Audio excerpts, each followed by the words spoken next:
pergi kepada tajuk kita pada petang ini, iaitu kematian berlapis. Kematian berlapis ni ialah satu tajuk lah yang kita biasanya bincang di bawah pembahagian harta pusaka. Maksudnya berlaku berlapis-lapis kematian ataupun banyak kematian tetapi harta pusaka belum diselesaikan. Maksudnya contohnya daripada tahun ke tahun. Sebab pernah ada dalam kajian yang saya baca sejak 1929. Tu DJ Fadil. Sejak masa yang dah lama dah. Dah lama.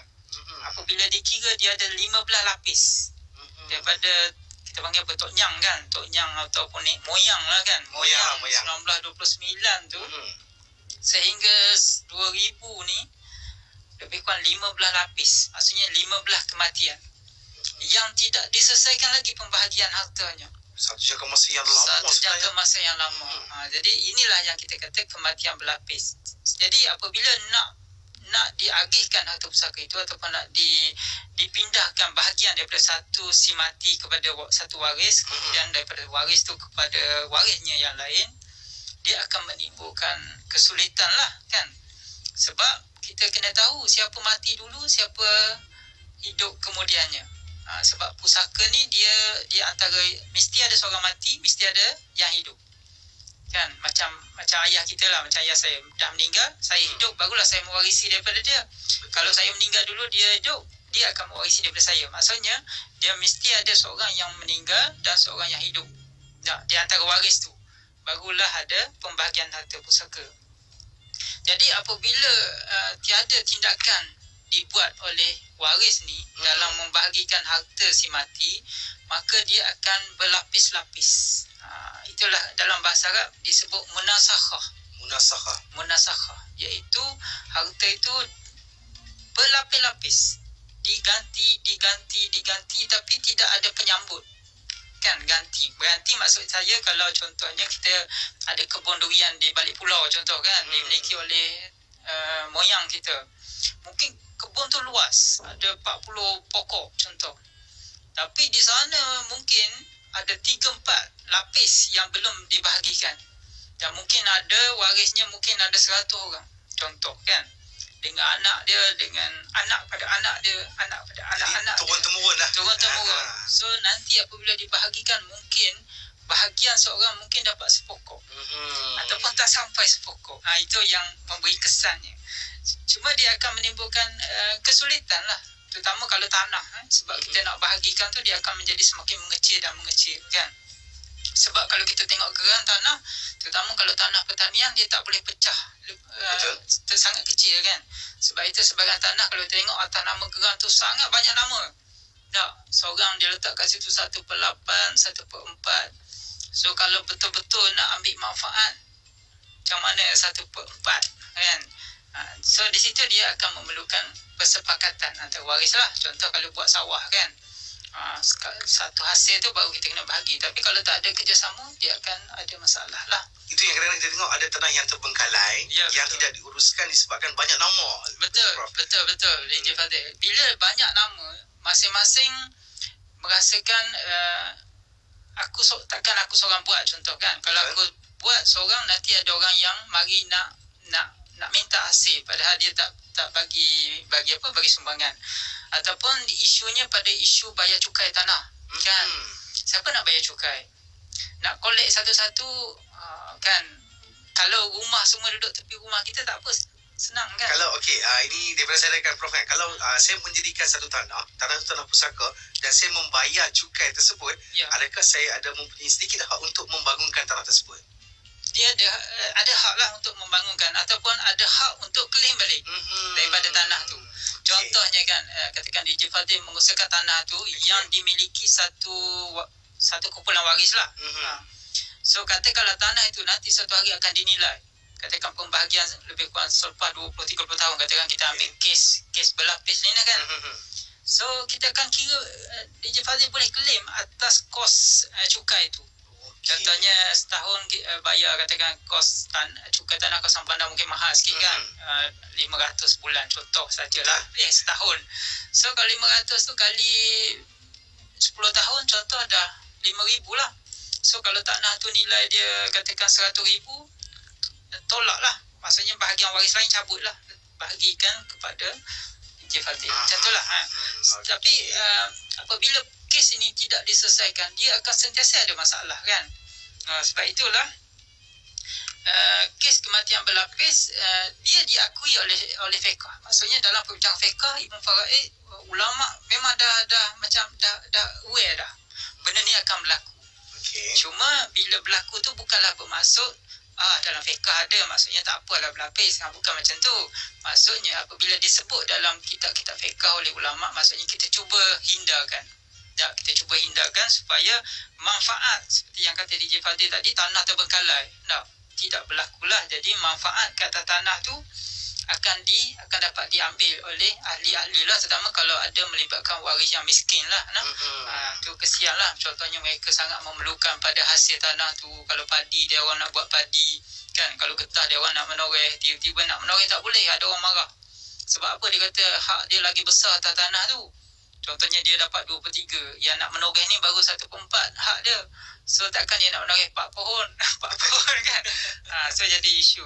So perkara-perkara inilah perlu diselesaikan di kalangan waris. Sebab itu pertamanya sebab berlakunya munasakhah ni ataupun kematian berlapis ni yang dikenal pasti ialah pertangguhan.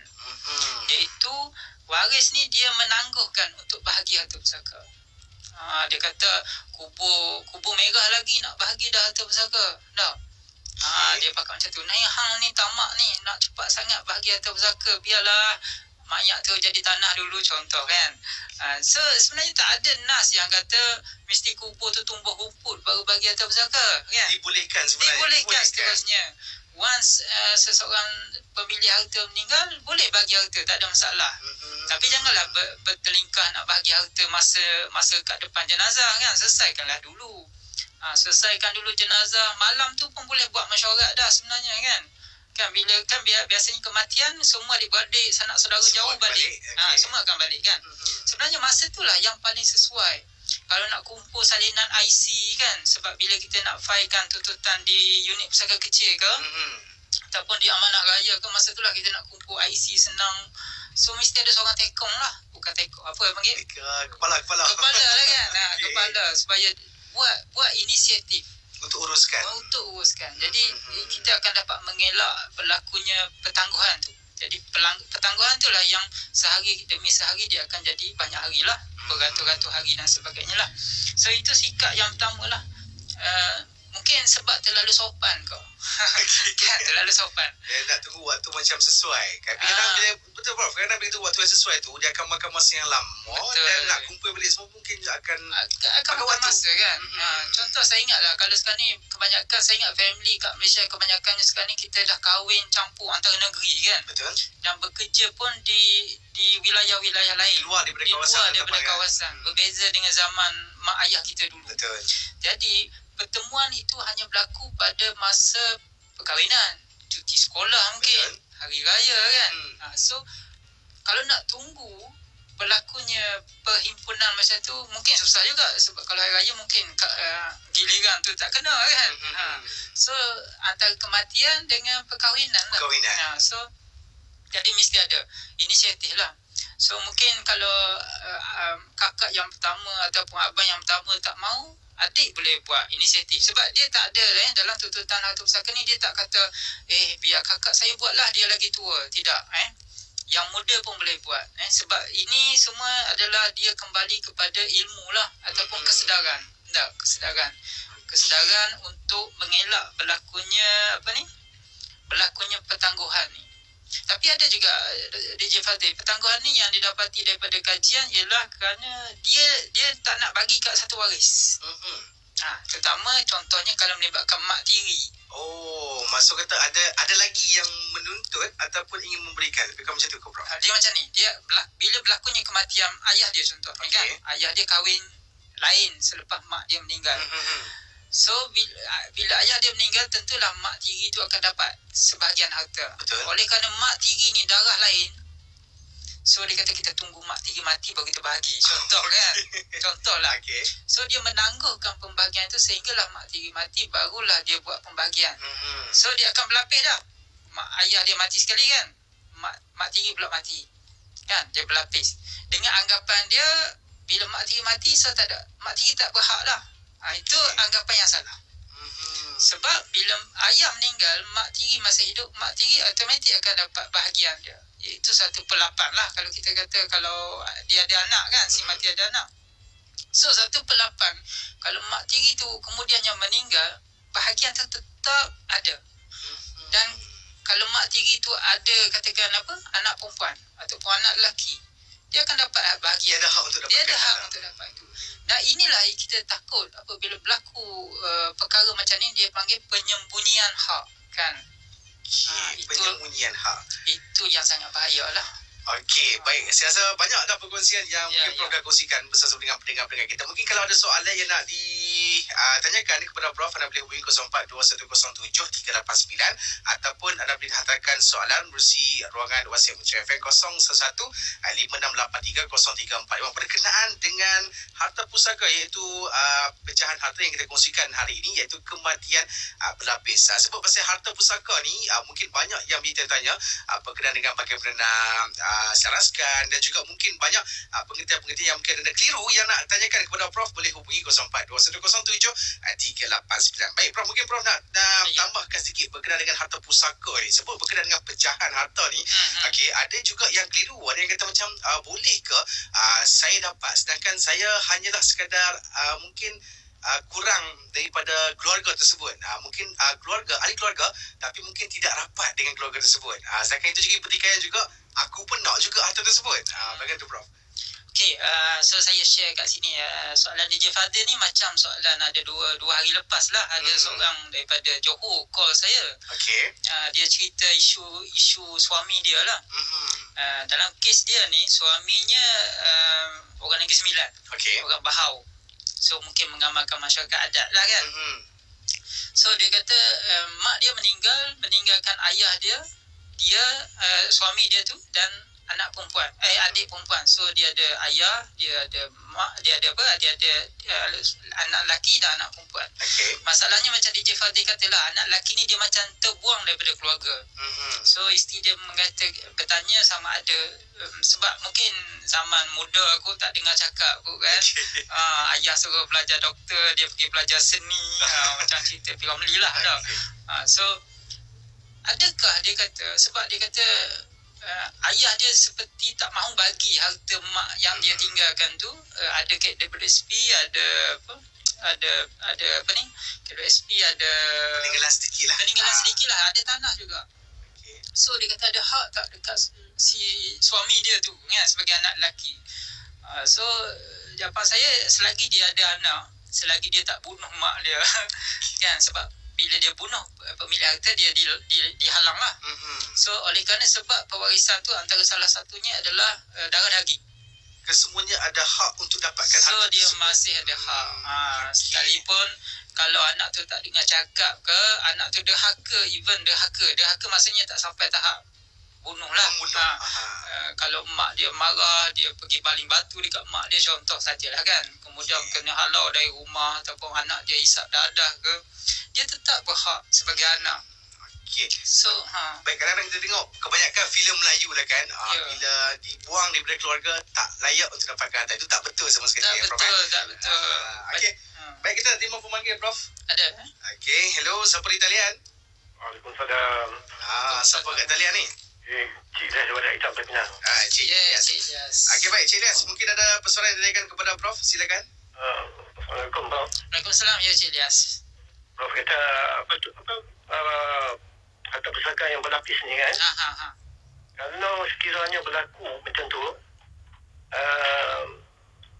dikatakanlah saya dengar lah umum ni 60 bilion harta pusaka yang tidak dituntut. Ya. Di manakah harta pusaka tu, adakah dibuat mal? Atau kalau harta yang tak dituntut ni, tak bolehkah dibuat satu perundangan baru supaya harta-harta tersebut diwakafkan atau bagaimana untuk masalah untuk umat Islam? Ya. Dia sayangkan duit tu terbiar ataupun tanah-tanah atau harta benda yang yang tak dituntut tu. Yalah, yang terbiar, tak diguna, tak dimanfaatkan. Ya, betul. Jadi macam saya tak ada merugikan lah, tak ada untuk membantu umat Islam ni. Ya, ya. Ada cadangan ke macam mana, ataupun lagi satu ni untuk membagi kesedaran kepada orang Islam ni supaya kalau berlaku satu kematian ni supaya mempercepatkan proses faraid tu. Kesedaran. Itu saya minta pencerahan kepada Prof itu je. Baik, terima kasih Cik Ilyas. Ya, terima kasih Cik Ilyas. Alright, baik. Prof, soalan dia harta pusaka yang tak dituntut. Ya, betul. Okey, saya respon pada soalan Cik Ilyas ni. Ada 60 bilion ada dalam akhbar ada 40 bilion. Sebenarnya angka ni tak confirm lah sebab kami sebagai penyelidik kat universiti ni kami pernah lah siasat dari mana sumber 40 bilion ataupun 60 bilion ni. Jadi sumber ni sebenarnya tak ada sebab kita tak ada. Contohnya gini, kalau ayah saya mati contohnya kan, ayah saya ada tanah katakan 10 gelung. Dalam bank ada 40 juta contohlah. Kaya ayah saya tu. Tak. Siapa yang di mana angka yang mengatakan nilai-nilai ayah saya mati tu dihitung. Kan? Sebab bila seorang tu mati, kita pergi daftar dia mati, kemudian direkodkan dia mati dan dapat permit pengebumian. Okay. Dia tidak ada satu rekod di dalam negara kita ni. Bila mati je kita nak pergi daftar mati, dia tanya harta banyak mana. Kan? Kalau dia tanya harta banyak mana, secara tak langsung kita boleh buat satu statistik data lah. So dia tak ada. Cuma memang banyak, memang banyak seperti mana Cik Ilyas kata. Cuma Cik Ilyas tanya tadi, adakah di Baitumal? Tidak Cik Ilyas, sebab harta ni belum lagi dibahagikan. Ada waris? Ada waris. Oh, ada waris. Dia ada waris. Mana waris dia ada hak untuk dapatkan harta tersebut? Ya, betul. Okay. Cuma harta ni dia tidak diagihkan macam tadi kita kata. Dia ada harta 10 gelung. Dalam bank dia ada 100 juta lah. So kalau kita campur nilai 10 gelung, kalau satu family 10 gelung, katakan kita ada 500 keluarga yang belum selesai tuntutan. So kalilah kan, kalau satu gelung katakan nilai dia 100,000 katakan. Kali 100 dah berapa kan dengan nilai duit. Itulah nilai duit. Tapi kita tak boleh nak kata Baitumal kena ambil. Tidak. Sebab dia tak selesai lagi. Kalau dah selesai, macam kita bincang dulu sebelum ini, kita bincang ada lebihan, barulah bagi kat Baitumal. So yang itu Baitumal boleh buat. Boleh apa okay? Boleh menguruskan harta itu sama ada untuk wakaf, untuk bantu pelajar-pelajar tak dapat bayar yuran kat universiti contohlah kan. Bantu B40 yang apa nak kata? Mungkin orang kata memerlukan lah. Memerlukan pada musim PKPP ni. Boleh guna. Tapi selagi duit tu tidak settle, tidak selesai dalam pembagian harta pusaka, dia masih bawah nama si mati. Kalau akaun KDSP contohnya masih bawah nama si mati. Kalau tanah berekar-ekar pun masih bawah nama si mati. Jadi macam mana nak gunakan dia ataupun nak majukan dia, itu jadi isu. Jadi mana kata keseluruhan wang yang dinyatakan oleh Encik Ilyas itu masih lagi belum selesai urusannya. Jadi setelah selesai mungkin pihak berwajib ada saluran-saluran yang akan digunakan. Sebab tu macam kalau kita lalu satu kawasan bandar, kita nampak pokok, nampak apa semak-semak samun kan. Kita pun terfikir dalam hati, kenapalah dia tak buat balai raya ke tidak boleh dibangunkan. Sebab dia hak milik, kalau dia hak milik kerajaan senang. Kerajaan boleh buat saja kan. Dapat pertukaran 50,000 boleh buat satu gelanggang squash ke kan. Betul. Tapi kalau dia hak milik Malik contoh kan, Malik ni dah mati. So takkanlah kita tiba-tiba memandai-mandai pergi buat. Jadi isu kat situ adalah waris kepada Malik tu. Kalau Malik itulah pemilik yang dah meninggal, mesti selesaikan pembahagian tu dan seseorang mesti majukan tanah tu. Barulah hasil tu dapat dinikmati oleh keluarga. Dan apa pun yang paling penting sebenarnya adalah pembahagian harta tersebut mungkin harus dilakukan lebih awal. Betul tak Prof? Ya, betul. Agar tidak berlaku mungkin sebarang kesulitan. Harta betul. tu ke mana duduk kan, siapa punya betul. kan. Itu antara yang mungkin boleh kita gunakan sebagai kata apa, panduan untuk kita yang masih lagi hidup ni kan. Okey, baik, kita juga buka lagi soalan untuk anda yang nak bertanyakan soalan kepada Prof. Okey, 0421073899. Mungkin ada sesuatu yang bermain di fikiran anda berkenaan dengan harta pusaka ini. Okey, baik, mungkin Prof boleh kongsikan lagi berkenaan dengan perbincangan tajuk kita pada hari ini. Saya nak kongsi lagi tentang kesan. Kalau kita lambat bahagi, antara kesan kalau kita lambat bahagi, mungkin waris yang duduk atas tanah tu, sebenarnya tanah yang duduk tu, contohnya tanah kebun, dia duduk, dia buat rumah, dia tumpang atas hak milik ramai kan. Okey. Tiba-tiba tumbuh durian, yalah berbuah durian, dia ambil hasil seorang. Sedangkan hak milik ramai kan. Betul. So di situ mungkin akan berlaku memakan harta orang lain secara batil jika dia tak maklum. Kalau dia maklum hari-hari dia WhatsApp, okey hari ni ada sebiji durian logo jadi saya nak makan, halal semua halal. So 4 kali macam tu dia malas nak WhatsApp. Sebenarnya memang takkan berlaku lah kot. Dia takkan berlaku. Jadi kita takut akan berlaku makan harta waris lain secara tak sedar.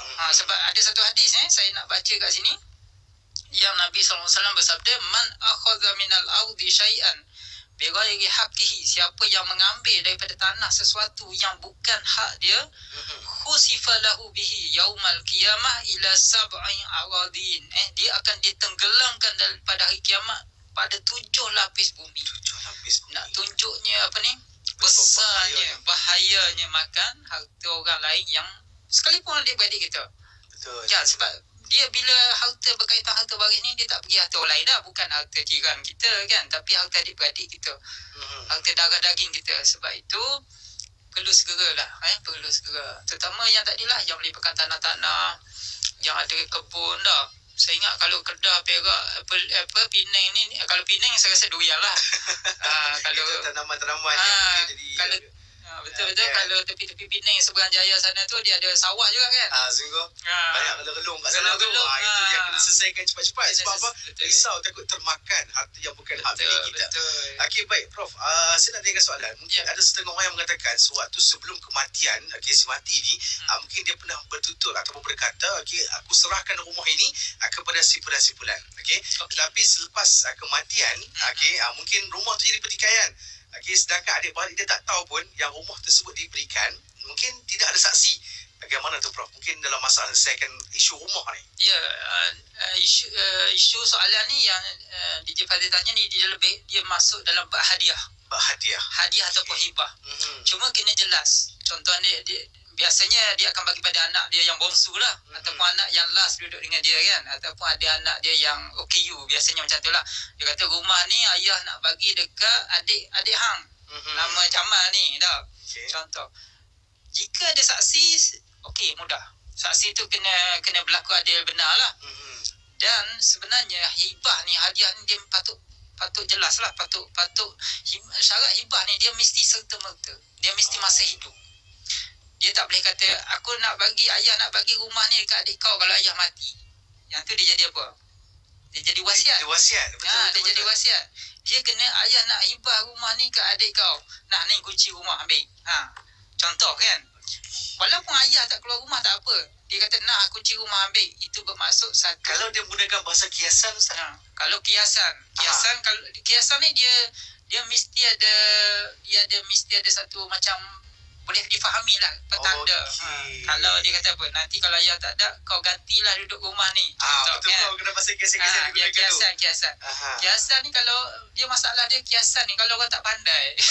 Bukan nak kata masyarakat kita tak pandai, tak. Takut setengah orang dia tidak tangkap itu sebagai hadiah. Betul. Sebab dia nak menafikan diri dia, nak justifikan ni bukan ni, takkan ayah bagi kat dia, aku pun anak dia kan. Itu jadi masalah tu sebab tuntutan. Bagi kepada abang, adik pun nak juga rumah tu. Itu yang kadang dia kata apa, betul ke ayah cakap macam tu. Betul. Dan kalau mati pula dia akan timbul isu lah. Sebab tu biasanya kalau hadiah ni sebenarnya tak apa bagi hadiah. Walaupun hukum dia makruh sebenarnya DJ Fazil kalau dia bagi kat seorang anak tanpa sebab yang syar'i. Contohnya tanpa sebab yang syar'i, semua anak dia kita kata sama rata, sama pandai, sama bijak, sama comel, sama lawa, dia tiba bagi kat salah seorang, tu makruh lah. Tapi kalau dia bahagi tu kerana seorang anak ni lemah, pola semua excellent, masuk universiti, masuk pergi luar negara, yang ni masuk darjah 6 pun tak lepas, contoh lah kan. Tapi rajin tolong kat rumah, pajak pokok kelapa contoh kan. Dia sakit demam, angkat air, tolong picit, rajin. So yang ni dia boleh bagi dari sudut ni lah, kerana ada maslahat lah. Sebab dia tak belajar tinggi, mungkin dia pun nak beli tanah pun tak mampu, 100,000, 400,000 sekarang dah contoh lah. So ayah dia kata aku nak bagi kat dia lah, kesian kat dia. Dan tu okey, tak ada masalah. Itu antara hadiah, wasiat dan juga apa yang kita bincangkan pada hari harta pusaka. Okey, baik Prof, kita terima pemanggil yang seterusnya petang ini. Hello, siapa di talian? Saya, Assalamualaikum. Waalaikumsalam warahmatullahi. Saya Mami Hawa. Mami Hawa. Okey. Mami mungkin ada soalan tanyakan kepada Prof, silakan Mami. Ya. Dulu tu Mami ada tanah dekat Yorun tu. Hindu tu buat dobi. Siapa buat dobi? Buat dobi.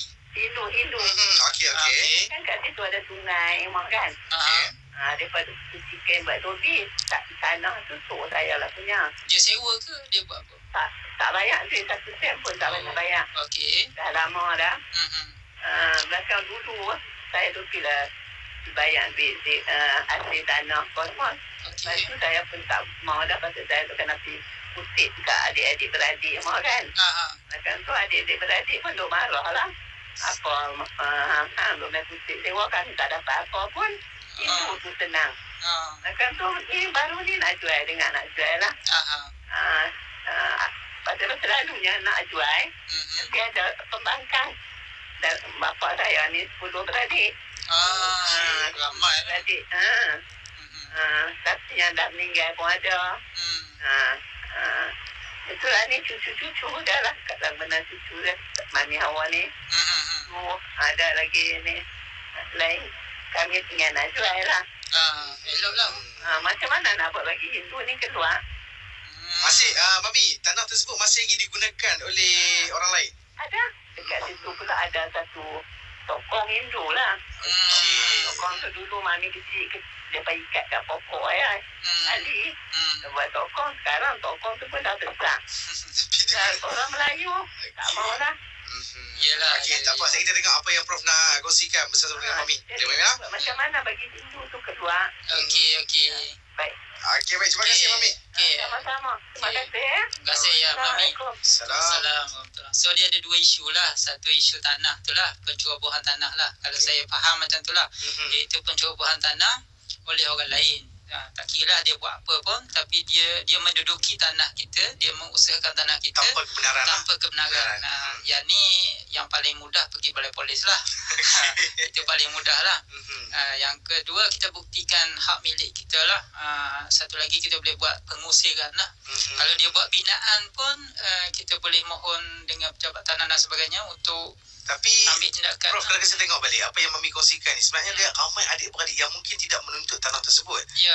Itu yang jadi masalah bila tak ada siapa yang macam Prof kata tadi kepala dalam urusan tanah tersebut. Sebab tu berlaku pencerobohan. So isu yang kedua, pertama isu tanah tadi, pencerobohan sebab tanah tu terbiar. So adalah orang datang dah, macam rumah kosong pun ada makhluk lain datang. Okey. Yang kedua, Mami kena ambil tindakan lah untuk membahagikan harta ni. Okey, pertamanya adalah dia sama ada nak jual atau tidak, pastikan harta ni dia bahagi dululah. Katakan tanah ni 10 gelung, sebab Mami tak beritahu luas tadi kan. Pergi dulu unit pusaka kecil sebab dia berkaitan dengan tanah. Kalau tanah ni nilai dia bawah 2 juta, biasanya di bawah bidang kuasa unit pusaka kecil, Jabatan Tanah dan Galian. Sebab masyarakat pun kena tahu sebab DJ Fadil yang telefon saya malam tu, saya kata pergilah unit pusaka kecil. Dia kata, oh dia pejabat agama ke? Dia pun tak tahu kewujudan unit pusaka kecil. Jadi tuan-puan semua, unit pusaka kecil adalah satu unit yang berada di bawah Jabatan Tanah dan Galian. Unit ini memang dia punya specialize dia untuk membahagi harta pusaka yang ada kaitan dengan tanah. Dia mesti ada tanah, walaupun sikit, dan nilai dia bawah 2 juta tanah tu. Tanah dan duit tu nilai dia bawah 2 juta, inilah bidang kuasa dia. So pergi di situ buat pembahagian dulu. Contohnya kan, kalau ada 10 beradik kan, kalau 10 beradik, anak perempuan ada 5, anak lelaki ada 5 kan. So dia dah berapa? 15 bahagian. Sebab anak lelaki 2 bahagian, anak perempuan 1 bahagian. So dah 15 bahagian. Kalau harta tu nilai tanah tu katakan nilai 150,000 kan. So anak lelaki dapatlah berapa? 20,000 kot dah. Anak perempuan dapat 10,000. So 10,000, siapa yang nak duit, yang nak tanah, dia bayarlah dekat yang nak duit. So settle masalah. Tapi dia mesti selesaikan ni, sebab nanti, sebab macam Mami Hawa kata, ada ni tanah tok dia kan. Mami pun suara saya rasa dah berusia kan. Betul. Jadi takut nanti cucu-cucu nanti lagi ramai lagi masalah. Itu antara kesan daripada penangguhan. Ya, penangguhan. perumahan yang lama. Itu yang katakan berlapis tu. Dia berlapis Kalau tu. biarkan lagi lama pun mungkin sesak cucu pun tak tahu yang kata tu tanah dia. Ya, betul. Sebab nanti pun kalau macam isu orang buat atas tanah macam tadi, buat kedai dobi, buat kuih dan sebagainya, dia ada alasan tu. Dia ada alasan, dia kata saya buat dulu tak ada tegur orang. Ini jadi masalah Itu jadi masalah sebenarnya. Dia isu ni macam isu setinggan lah. Setinggan yang buat rumah di tanah kerajaan.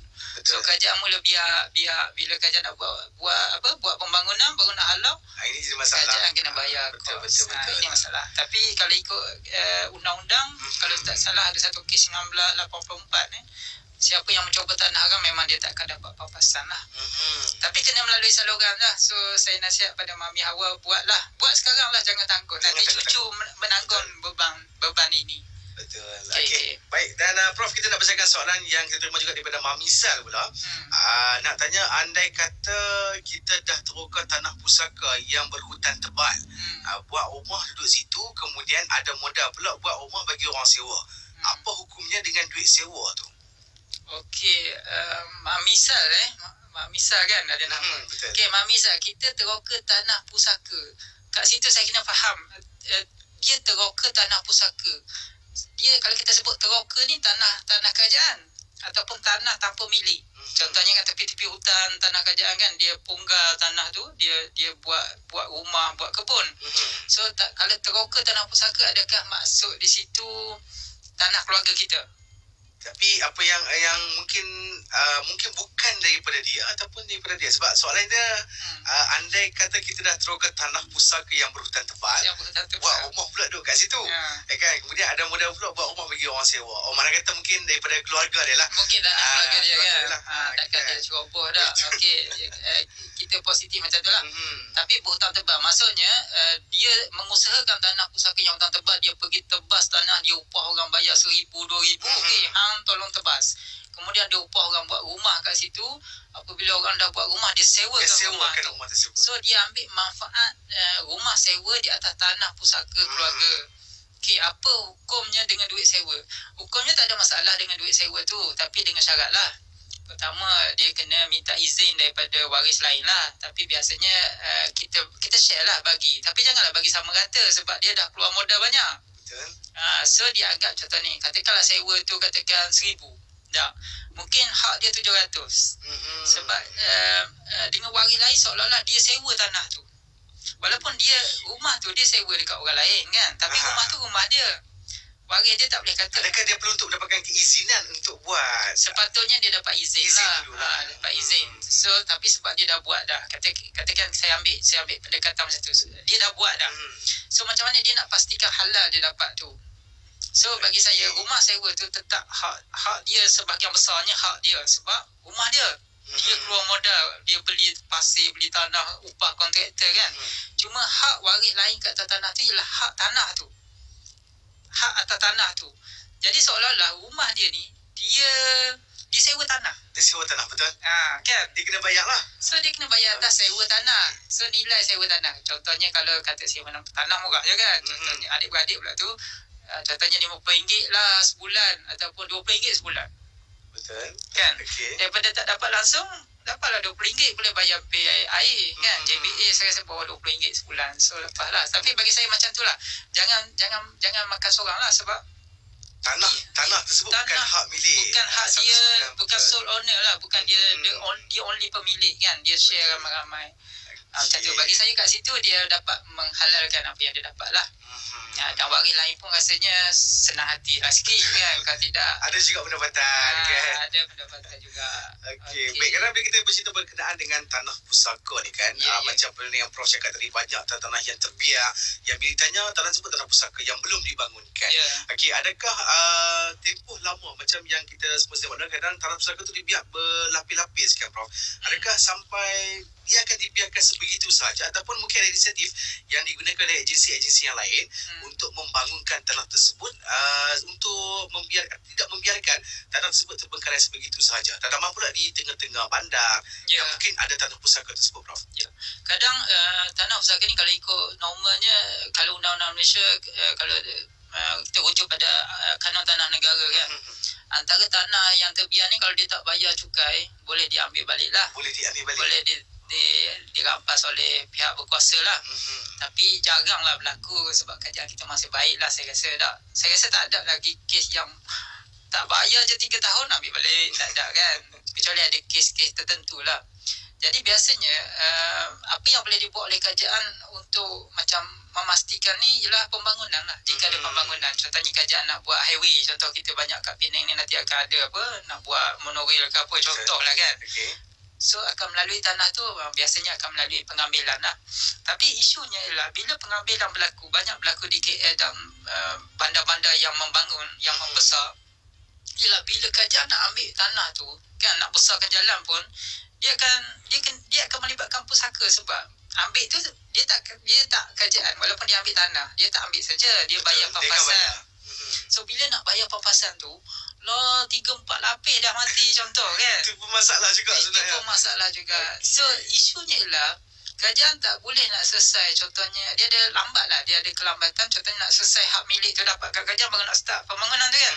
Sebab dia kena release duit contoh. Betul. Kan, release duit, katakan tak kira lah sikit ke banyak pun, kalau lalu ikut bahagian dapur pun dia tetap bayar kan. Kalau tak salah saya macam tu lah kalau kita tanya ADO yang bahagian ni kan. Betul. So itu yang secara tak langsung kita tak boleh juga kata tak apalah, biarlah kerajaan ambil dulu baru kita fikir. No, tidak. Dia kena agresif lah. Sebab tu saya rasa apa-apa pun dalam isu kematian berlapis ataupun pusaka yang mati ramai ni, inisiatif family tu first. Jika inisiatif tu tak ada, dia masalah tu tak akan wujud. Tetap juga bermasalah walaupun tidak dilakukan apa-apa. Ya, betul. Kan? Yang kesian nanti anak cucu. Syukur. Okey, baik, kepada anda kita masih berkesempatan sedikit masa itu kita buka talian kepada anda yang mungkin nak bertanyakan soalan ataupun mungkin ada sesuatu yang bermain di fikiran anda berkenaan dengan harta pusaka ini. Yang mana hari ini kita cerita berkenaan dengan kematian berlapis, iaitu harta pusaka yang ditinggalkan sekian lama yang mungkin mahu dituntut ataupun mahu dimajukan oleh waris ketika ini. Baik, dan mungkin Prof nak sambung sedikit berkenaan dengan kematian berlapis ni Prof. Okey, kematian berlapis yang sebab kita bincang hari ini ialah satu lagi ialah kerana isu yang saya kata sukar tadi kan. Kesukarannya ialah pada apabila dia banyak lapis, DJ Fatih, dia akan sukar pada kita nak pastikan siapa waris kepada waris. Contohnya gini, kalau dia ada 4 lapis kan, contohnya lapis kedua dia ada anak dan dia ada cucu. Mungkin anak dia mati dulu daripada dia ataupun dia mati dulu pada anak. Sebab dia tak mesti ayah mesti mati dulu kan. Kalau kita buat list kita buat senarai waris tu, ni anak dia yang kedua, anak yang ketiga, anak keempat. Anak kedua mati kemudian, anak ketiga mati yang ketiga. Tidak, dia tak mesti macam tu kan. Sebab kita tengok dunia kita hari ni pun kadang anak mati dulu pada ayah, pada mak. So di situ kita nak tentukan siapa mewarisi daripada siapa. Sebab kita nak tentukan aturan pembahagian tu. Bila benda tu dia tak dapat buat, dia punya dia bagi carta kalau pergi ke unit pusaka kecil. Saya pernah pergi ke Melaka, DJ Fadil, masa saya buat tesis saya dulu. Dia ada macam satu ni, dia susung kertas majun tu, kertas putih tu kan. Dia susung banyak, dia cantum-cantum. Dia buat satu plan peta family. Daripada keseluruhan family dia. Ya, daripada si mati yang awal. Contohnya si mati tu tahun 1937 katakan dia mati. Dia buat sampailah tahun 2007 katakan. Dan dia ada detail. Contohnya Pak Mik ni mati 1947. Tarikh dia 3 Julai contoh. Dia kena ada benda tu. Itu yang suka sebenarnya. Saya rasa dalam 1000 orang mungkin seorang dua pun belum tentu ada. Ya. Sebab itu siapa yang tanah pusaka dia bergenerasi belum dibahagi, dia akan makan masa. Mungkin katakan kalau kita nak pakai duit kan, sebab kita nak let go satu tanah kan, sebab nak pakai duit, nak kahwin, anak nak kahwin ke, jangan kita fikir kita boleh dapat dalam masa 2 bulan, 3 bulan. Saya ingat boleh makan tahun. Bertahun. Kan, sebab kes di Kampung Baru kalau tak salah kan, DJ Fadil dengar. Saya ingat lebih 10 tahun ada satu kes tanah tu. Akhirnya tanah setiap waris tu, kalau tak salah saya, dia lebih kurang skrin komputer ni saja yang layak, sebab dia bergenerasi. Cuma untungnya walaupun skeping monitor komputer ni, tanah Kampung Baru tu mahal. Untung kat situ lah. Itu adalah lebih 10 tahun. Maknanya kata kalau kita nak perlukan terdesak untuk menjual tanah, itu bukan penyelesaian. Bukan. Satu lagi isu dia, kalau waris yang lama itu dia sebatang kara. Dia tak ada anak. Siapa yang simpan IC dia, surat beranak dia, CJ mati dia? Kan. Kalau kita kan, kalau saya mungkin lah saya simpan CJ mati ayah saya. Mungkin lah kan, CJ mati mak saya sebagai kenangan. Tapi kalau anak saya tak simpan dah CJ mati ayah saya. Betul. Kan? Kalau cicit curi apa kat bawah, memang tak ada simpan. Memang tak simpan kan, sebab benda tu dia just orang kata apa, something sentimental saja kan. So kata kalau 15 generasi yang saya kata tadi, 15 lapis, taklah kita bagi 8 lapis pun saya rasa Tak sampai. Tak sampai. Dia kena 7 keturunan pun boleh tentu. Saya ingat yang datuk saya sekarang ni pun kalau dah yang meninggal, saya ingat kalau Syari tak jumpa kot. Itu datuk baru lapis yang atas kita dua kan. Kalau macam tu nak selesaikan masalah macam mana tu, Prof? So dia kena buat carian lah di bahagian daftar mati. Kita ada kan rekod kematian. Cuma nak cari tu lah. Satu lagi isu dia, nama orang lama ni lain kan. Kalau nama sekarang senang, Fadil, Jasni, senang. Betul. Dulu mungkin dia ada Ku, dia ada Engku, dia ada macam-macam nama tu kan. Borhan pun ada banyak macam eja, BUR, BOR. Han pun jadi Ham. Itu ya. Nak cari balik tu memang akan ada masalah. Ya, betul. Okey, baik.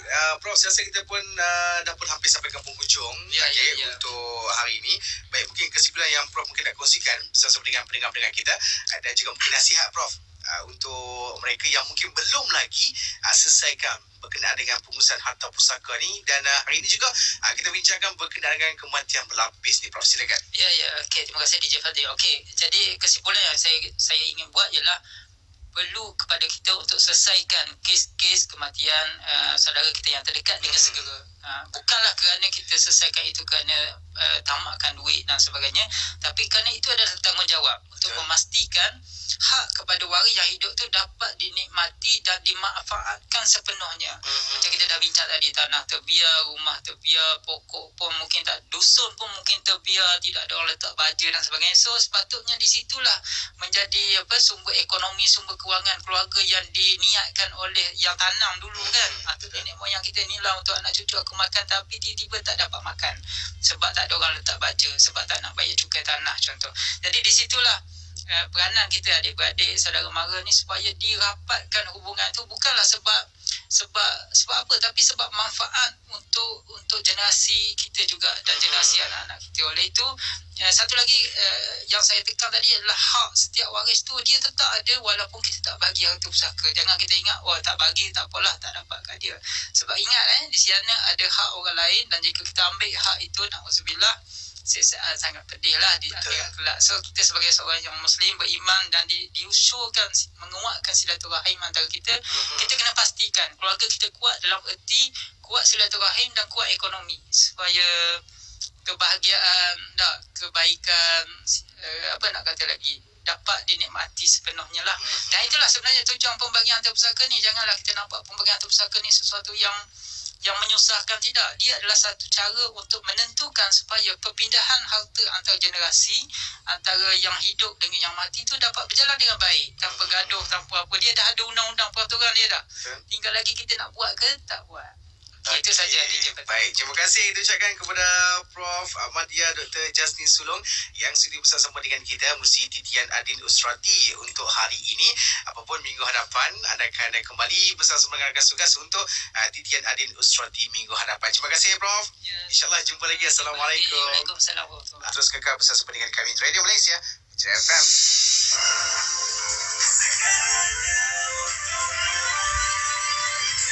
FM